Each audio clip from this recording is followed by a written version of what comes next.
Hi friends, welcome to my channel Riza's kitchen recipe. இன்றைக்கி நம்ம பருப்பு போலி எப்படி பண்ணுறது தான் பார்க்க போகிறோம். ரொம்பவும் சாஃப்டாக, அதே சமயத்தில் நல்லா ருசியாக 10 கூட வச்சு சாப்பிடலாம். ரொம்பவே நல்லாயிருக்கும். இதில் இருக்க பூரணெல்லாம் வெளியே வராமல் போலி எப்படி போட்டு எடுக்கிறதுன்ட்டு ஒரு சில டிப்ஸும் ஷேர் பண்ணியிருக்கேன். இப்போ வாங்க வீடியோக்குள்ளே போயிட்டு பருப்பு போலி எப்படி பண்ணுறதுன்னு பார்க்கலாம்.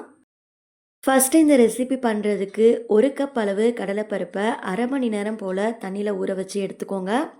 வீட்டில் இருக்க எந்த கப்பு வேணாலும் யூஸ் பண்ணிக்கலாம். இதை நல்லா வாஷ் பண்ணிவிட்டு அரை மணி நேரம் போல் நல்லா ஊறி வந்ததுக்கப்புறமா இதில் இருக்க தண்ணியெல்லாம் வடிகட்டிட்டு குக்கரில் சேர்த்துக்கோங்க.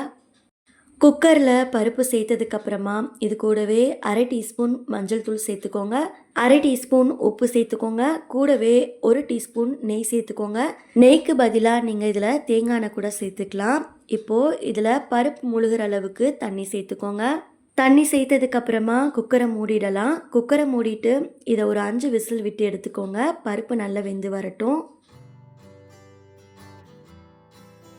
அடுத்து போலிக்கு மேல் மாவு ரெடி பண்ணுறதுக்காக ஒரு அகலமான பாத்திரத்தில் 1/2 கப் அளவு மைதா சேர்த்துக்கோங்க.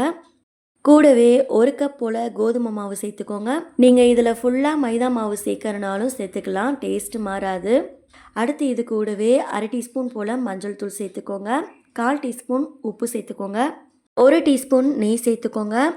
இப்போது இதை எல்லாத்தையுமே நம்ம கையிலேயே நல்லா கலந்து விட்டுக்கலாம். இதில் நீங்கள் மஞ்சத்தூளுக்கு பதிலாக ஃபுட் கலர் இருந்தால் கூட சேர்த்துக்கலாம். மஞ்சத்தூள் பார்த்திங்கன்னா ஸ்மெல் எதுவும் வராது.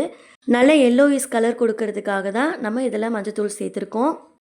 மாவை நல்லா கலந்ததுக்கப்புறமா இதில் கொஞ்சம் கொஞ்சமாக தண்ணி சேர்த்துட்டு கையிலேயே நல்ல மாவை பிசைஞ்சு எடுத்துக்கோங்க.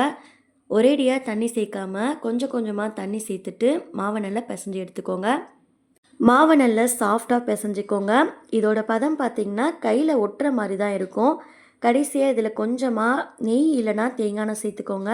சேர்த்துட்டு கையில் கொஞ்சமாக எண்ணெய் அப்ளை பண்ணிவிட்டு மறுபடியும் இந்த மாவை இது போல் நல்லா பிசைஞ்சு எடுத்துக்கோங்க. இது மாதிரி பண்ணும்போது கையில் அந்தளவுக்கு மாவு ஒட்டாது, எல்லா மாவும் ஒன்றா திரண்டு வரும். இப்போ பாருங்கள், மாவை நல்லா பிசைஞ்சாச்சு. இது மேலே மாவு காயாமல் இருக்கிறதுக்காக கொஞ்சமாக நெய் சேர்த்துட்டு மேலே ஃபுல்லாக தடவி விட்டுருங்க.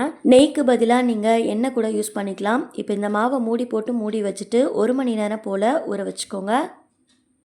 இங்கே பார்த்திங்கன்னா விசில் நல்லா செட் ஆகி வந்திருக்கு. பருப்பு பாருங்கள், நமக்கு நல்லா வெந்து வந்திருக்கு. இந்த அளவுக்கு பருப்பு நல்லா வெந்து வரணும். இப்போ இந்த பருப்பில் இருக்க தண்ணியெல்லாம் வடிகட்டிட்டு இதை நல்லா ஆற வச்சுட்டுங்க. ஆறினதுக்கப்புறமா நம்ம இதை மிக்ஸி ஜாருக்கு மாற்றிடலாம். கடலைப்பருப்பு ஆறினதுக்கப்புறமா இதை மிக்ஸி ஜாருக்கு மாற்றிக்கோங்க. சேர்த்துட்டு இதில் தேவைப்பட்டுச்சுன்னா நம்ம வடிகட்டி எடுத்து வச்சுருந்த பாருங்கள், அந்த தண்ணியை கொஞ்சமாக சேர்த்துட்டு நல்லா ஸ்மூத்தாக அரைச்சி எடுத்துகிட்டு வந்துடுங்க. இப்போ பாருங்கள், நம்ம அரைச்சி எடுத்துகிட்டு வந்தாச்சு. இது மாதிரி நல்லா ஸ்மூத்தாக அரைச்சி எடுத்து வச்சுக்கோங்க. இது ஒரு ஓரமாக இருக்கட்டும். அடுத்து ஒரு பேனில் 1/4 கப் அளவு பொடிச்ச வெல்லம் சேர்த்துக்கோங்க. 1 கப் கடலைப்பருப்புக்கு 1/4 கப் அளவு வெல்லம் கரெக்டாக இருக்கும். இது கூடவே அரை கப் போல் தண்ணி சேர்த்துட்டு அடுப்பை ஹை ஃப்ளேமில் வச்சுட்டு வெல்லம் நல்லா கரையிற வரைக்கும் நல்லா கொதிக்க வச்சு எடுத்துக்கோங்க. இப்போ பாருங்கள், வெல்லம் முழுமையாக கரைஞ்சி வந்துருச்சு. இப்போது அடுத்து ஒரு பேன் வச்சுட்டு நம்ம கரைச்சிருந்த வெல்லத்தை வடிகட்டிக்கலாம். இப்போ ஸ்டவ் ஆன் பண்ணிவிட்டு நம்ம வெல்லத்தை சேர்த்ததுக்கப்புறமா நம்ம அரைச்சிருந்த பருப்பையும் அப்படியே சேர்த்துக்கலாம். உங்ககிட்ட இருக்க வெல்லத்தில் தூசி மண்ணெல்லாம் இல்லைன்னா நீங்கள் டைரெக்டாக அப்படியே சேர்த்துட்டு நல்லா கலந்து விட்டுக்கோங்க.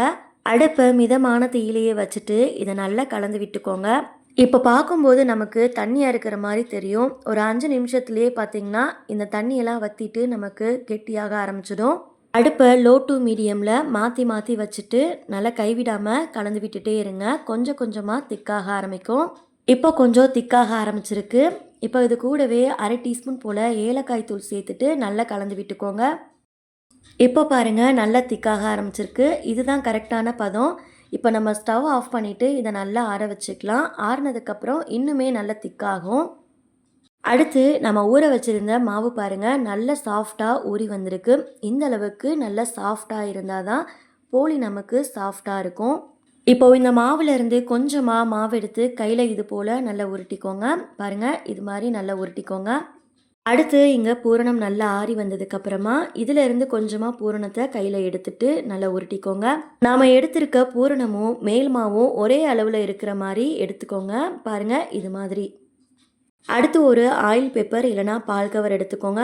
அதில் எண்ணெய் அப்ளை பண்ணிவிட்டு இந்த மாவை இது போல் கையிலேயே நல்லா தட்டிக்கோங்க. கையில் எண்ணெய் இல்லைனா நெய் தடவிக்கோங்க. அப்போ தான் உங்களுக்கு ஈஸியாக இருக்கும். இப்போது இதை வெளியில் எடுத்துட்டு இந்த மாவுக்கு மேலேயே வந்து நம்ம பூரணத்தை வச்சுட்டு இதை ஃபுல்லாக வந்து இது போல் நல்லா க்ளோஸ் பண்ணிக்கோங்க. பாருங்கள், இது மாதிரி பூரணம் கொஞ்சம் கூட வெளியில் தெரியாத மாதிரி ஃபுல்லாக க்ளோஸ் பண்ணிக்கோங்க. இதை முழுமையாக க்ளோஸ் பண்ணிவிட்டு மேலே இருக்க எக்ஸ்ட்ரா மாவெல்லாம் இது மாதிரி பண்ணி லைட்டாக வந்து சுற்றி விடுங்க. இது மாதிரி பண்ணும்போது நமக்கு பூரணம் வெளியே வராமல் இருக்கும். பாருங்கள், இதே மாதிரியே நீங்கள் ஃபுல்லாக வந்து சுற்றி விட்டுக்கோங்க.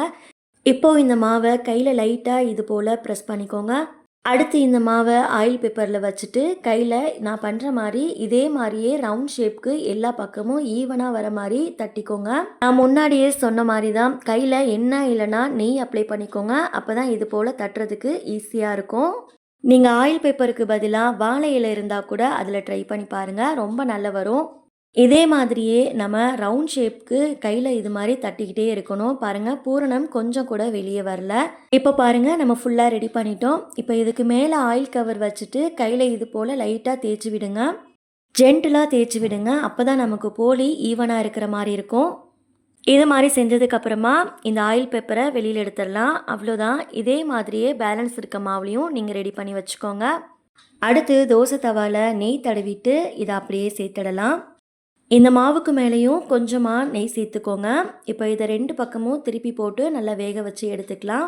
அடுப்பை மீடியம் ஃப்ளேமில் வச்சு சுட்டு எடுத்துக்கோங்க. அப்போ தான் போலி நமக்கு சாஃப்டாக வரும். ஹை ஃப்ளேமில் வச்சாலும் சீக்கிரமாக கருகிடும்.